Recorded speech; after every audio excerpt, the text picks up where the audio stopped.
हम हमेशा झेलते हैं। सदन के अंदर भी भेदभाव को, डिस्क्रिमिनेशन को आज भी झेल रहे हैं। आज बहुत ही भारी मन से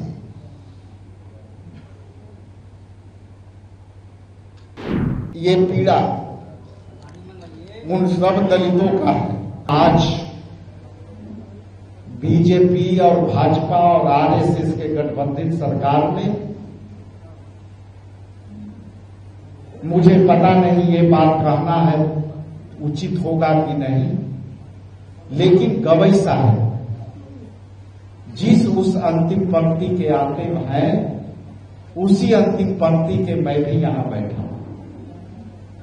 और जब मैं ये बातें कह रहा हूं तो मुझे सीधा सीधा एहसास ये हो रहा है कि आज भी दलितों के लिए देश की सबसे सर्वोच्च संस्था जो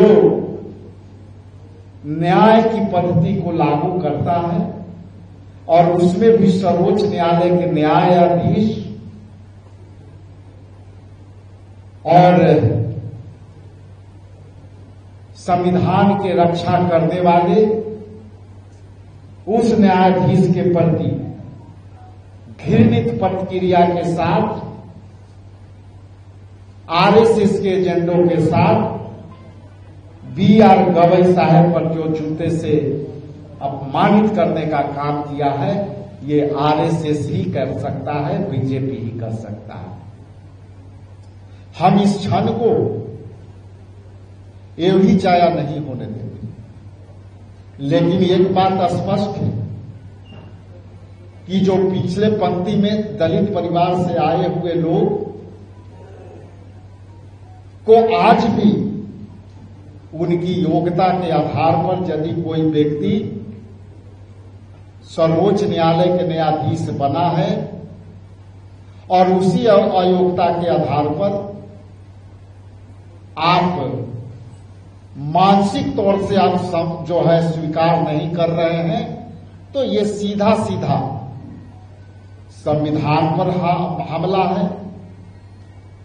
न्यायपालिका पर हमला है और विधायक पालिका का मामला है। विधायक पालिका को जिस तरह से बीजेपी वोट चुराने के पद्धति को लागू करना है, इसीलिए ये सीधा वोट चोर मतलब न्यायपालिका पर हमला, वोट चोर मतलब विधायक पालिका पर हमला, वोट चोर मतलब लोगों की अधिकार का हमला, और अधिकारों की रक्षा सर्वोच्च न्यायालय करती है, ये सबको पता है।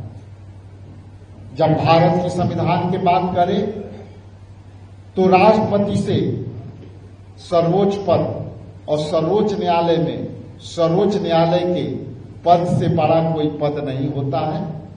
लेकिन पिछले बार आप देखे होंगे कि राष्ट्रपति को भी मंदिर से जाने से रोका गया, बाबू जगजीवन राम जी को भी मंदिर में जब वो दर्शन किए थे तो दूध और गंगा जल से धोया गया, और बिहार के एक भूतपूर्व मंत्री भी बिहार के एक मंदिर में दर्शन करने गए थे तो उस मंदिर को भी धोया गया था।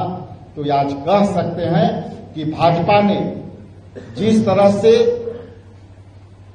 देश में की आजादी में जिस तरह से सूच्य के रूप में अंग्रेजों के साथ दिया, आज मनुस्मृति के संविधान को भाजपा लाना चाहती है, जिसका हम प्रतिकार करते हैं, विरोध करते हैं।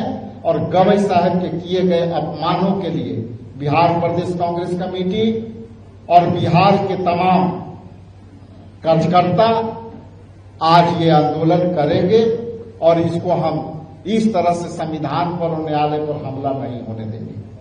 क्या यह बात सच है कि क्या गवई साहब जिस समाज से आते हैं उस समाज के लिए, एक हम लोगों के लिए गौरव का विषय है और आज हम लोग भी इस बात से आहत हो रहे हैं। हम जानते हैं कि कितनी वेदना और पीड़ा के साथ समाज के इस ऊंचाइयों तक पहुंचने में समय लगता है, और इसके बाद इसकी जब एक्सेप्टेंस नहीं होती है समाज में, तो अपने घर में भी जा करके आदमी अपमानित महसूस करता है। ये दलित होने के नाते इससे बड़ा कोई अनुभव हो ही नहीं सकता।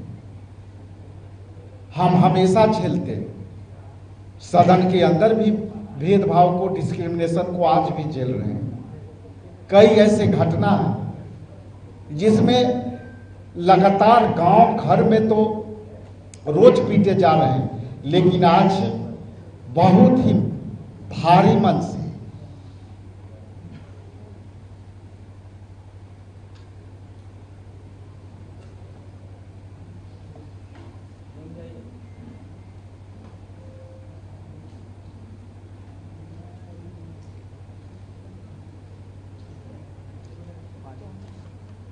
ये पीड़ा उन सब दलितों का है जो गवई साहब को हमला से अपने आप को जोड़ के देख रहा है। ये सर्वोच्च न्यायालय पर हमला के साथ साथ उन करोड़ों दलितों की अपमान हुई है जो अपने आप में इससे बड़ा उदाहरण नहीं हो सकता। इसलिए जो गवई न्यायपंथी को मजबूत करने में लगे हुए, उसी गवई को लोग रिसीव करने नहीं आते हैं।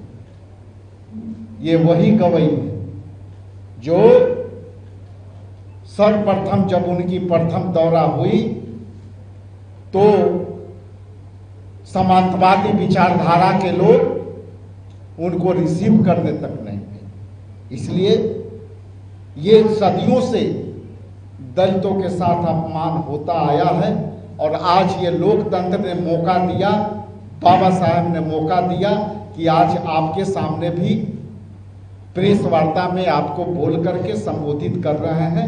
यही संविधान का अधिकार है, और ये भाजपा इस तरह से किसी को रोक नहीं सकती।